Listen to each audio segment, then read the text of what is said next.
Bonjour à chacun et chacune, que le Seigneur vous accorde une journée, qu'il nous rappelle que combien il est notre Père, combien il nous a aimés d'un amour éternel.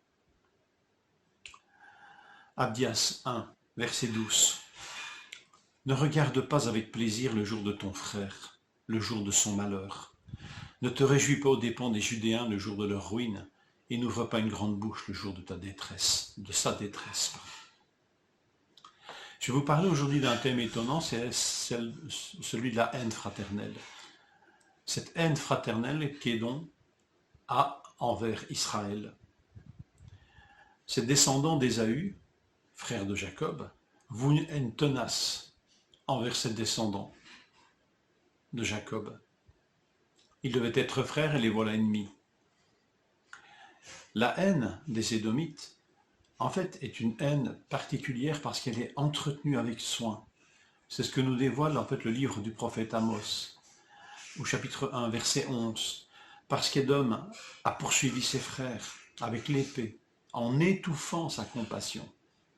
Parce que sa colère déchire toujours et qu'il garde éternellement sa fureur.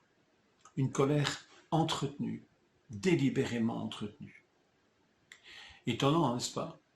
Pourtant, l'histoire des deux frères, Ésaü et Jacob, est une histoire aussi, en fin de compte, de réconciliation, de fraternité retrouvée. Et voilà que leurs descendants oublient complètement cette histoire de réconciliation.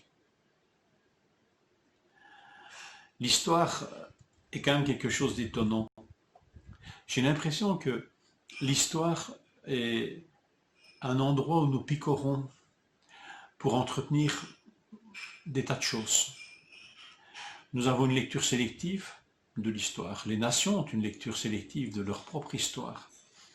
Et il y a des moments de l'histoire où les nations délibérément mettent en évidence des rancœurs, des rancunes, des vieux conflits pour entretenir des haines.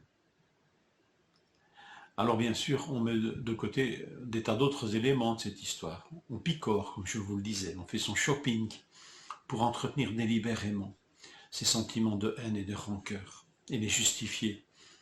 Il en va de l'histoire des nations comme de celle des familles d'ailleurs. Que le Seigneur nous accorde de lire notre histoire avec ses yeux. Et c'est ce qu'il a manqué bien sûr ici aux Édomites et en leur temps aussi aux descendants de Jacob bien sûr. Aucun des deux peuples finalement à un moment donné de leur histoire n'a lu l'histoire avec les yeux de Dieu. L'histoire de Jacob et d'Ésaü, l'histoire du Dieu de Jacob, qui a aussi fait grâce à Ésaü. Moins Dieu est notre Père, moins les autres sont nos frères. Martin Luther King constatait un fait bien malheureux.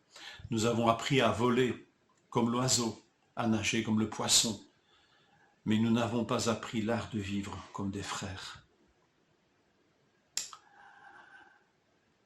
C'est un constat amer et bien réel pourtant. Alors, est-ce que Martin Luther King aurait pu simplement continuer sa phrase « Nous n'avons pas appris à voler, nous avons appris à voler comme l'oiseau, à nager comme le poisson, et nous devrions apprendre à aimer comme Jésus. » En fait, l'éloignement de Dieu, notre Père, entraîne cette incompétence à l'amour fraternel. Et même les liens du sang sont peu utiles, malheureusement, pour nous instruire à cela, pour nous former à cela. N'est-ce pas finalement le plan de Dieu d'avoir créé la famille et dans ces familles apprendre l'amour fraternel, parce que ça doit s'apprendre. Quand on ne fait pas d'efforts, quand on n'apprend pas, que de haine fraternelle nous découvrons dans l'Écriture, depuis Caïn et Abel. Les disciples de Jésus échappent-ils à cette règle? Nous aussi, nous devons apprendre à aimer. Nous sommes des apprentis. Nous aussi, nous devons pouvoir répondre à cette question. Qui est mon frère? Comme se rappeler l'autre question du scribe, qui est mon prochain? Bien, qui est mon frère? Pour répondre à cette question, moi je vous invite à faire une petite étude biblique, une petite recherche avec vos concordances. Pour répondre à cette question de qui est mon frère, vous devez et je dois répondre à cette question. Mais de qui Dieu est-il le Père? Une fois que je réponds à cette question, je sais qui est mon frère. La haine fraternelle a reçu un seul antidote, c'est l'amour fraternel. Et celui-ci se prend uniquement en présence du Père qui nous a réconciliés à la croix. Plus Dieu est notre Père, plus les autres sont nos frères. Cet avertissement est adressé à des chrétiens. Ils sont sur les mêmes bancs d'apprentissage, mais ils ont un maître extraordinaire. Galates 5,15. Mais si vous vous mordez et vous dévorez les uns les autres, prenez garde de ne pas être détruits les uns par les autres. La haine fraternelle détruit tout. Elle a fini par détruire les Édomites. Prenons-en de la graine. Répondez à cette question comme moi j'essaie d'y répondre. De qui Dieu est-il le Père? Que le Seigneur nous bénisse dans cette recherche. Bonne journée.